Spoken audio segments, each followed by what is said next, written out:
We're walking along the riverbank right now where there's a lot of concertina wire that has been put up, but I want to draw your attention this way to some clothing that is stuck in the wire. You click the red lockdown button, you slide it to initiate the alarm, and then all of the alarms will go off on the devices. As you can see right here, it's going off right now. Raptor alert. Now I'm going to step out so my photographer can show you, but the U.S. Coast Guard has also been out here actively searching. You can see they're off in the distance. That orange right there in the sky is a helicopter. That complaint was filed with the city manager.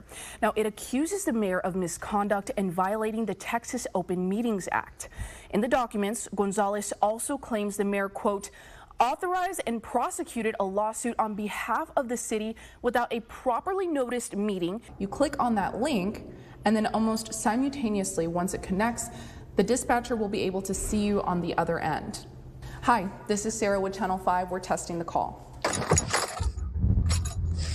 So we're driving along West Trenton right now, and Blue Wave is the first car wash that we've spotted so far. The second one that we're seeing strolling along West Trenton is Club Car Wash. The majority of the roof's home is pretty much caved in. Miss Valderas tells me that she was asleep in this back bedroom when she heard this smoke alarm going off and she smelled the smoke. The San Juan police chief tells me that those 3 officers that were stabbed are thankfully in stable condition right now, and they're recovering in local hospitals. But I want to draw your attention to all of this police activity that's here behind me. This is some of the new pipe that is going to be added in underground for the drainage improvement project. But let's go ahead and take a quick walk over this way. Along with the new pipe, there's also going to be inlets that are going to be installed, and it's going to push the water out of these neighborhoods and into this drainage ditch over here. While this may look okay on the outside, this is supposed to be crunchy, but as you can see, it's pretty flexible. The cell's basically busted. This is going to decay and you can no longer sell this. This is the moment that Brownsville firefighters found this hive. As you can see, it's actually underneath this home on St. Charles. Chief photojournalist Mark Vecchio and I got a chance to ride along with deputies with this new ATV division. The sun is setting near Camp Monument in the Brownsville area.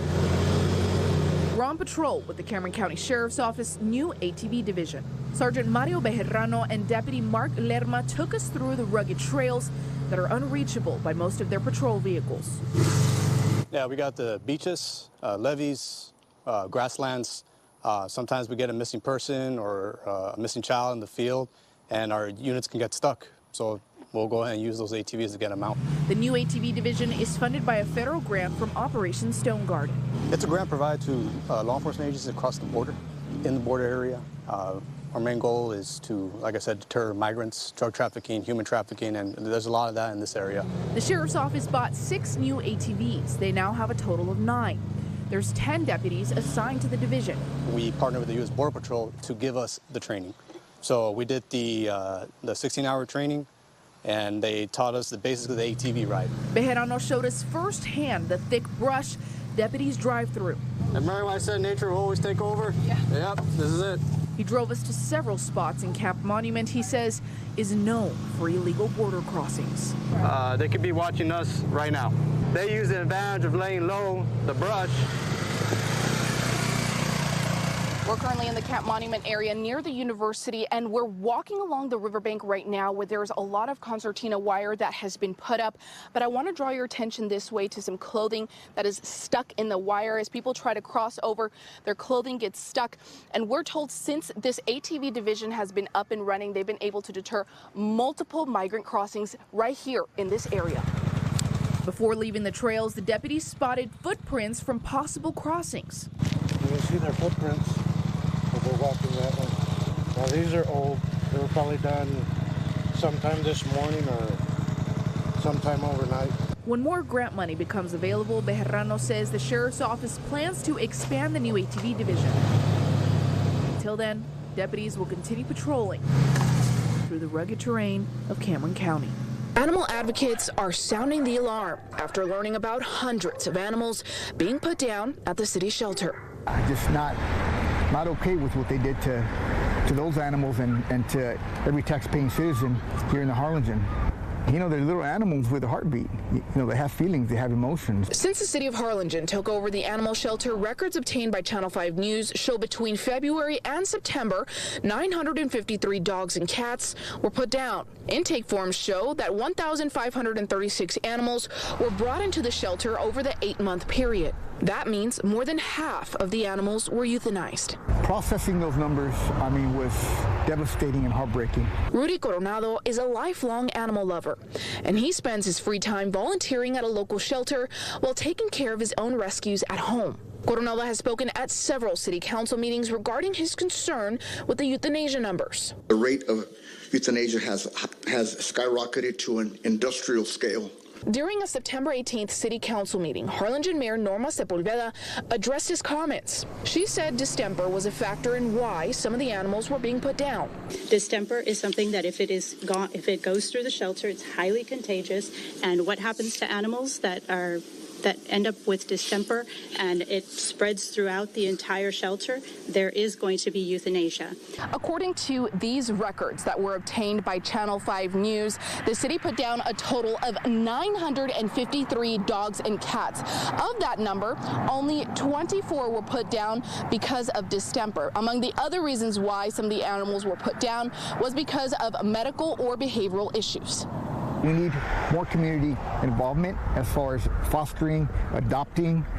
We need spay and neuter programs. We reached out to Harlingen city leaders for comment. In a statement, the city says they're dedicated to the humane treatment of animals. The city says, quote, while euthanasia is sometimes necessary due to medical or behavioral issues, the shelter operates with a policy of a no termination deadline, end quote. It went on to say the shelter plans to close once or twice a week to clean. As Channel 5 News has reported, Harlingen is working to launch a spay and neuter program. When up and running, an animal adopted from the shelter would be spayed or neutered for free.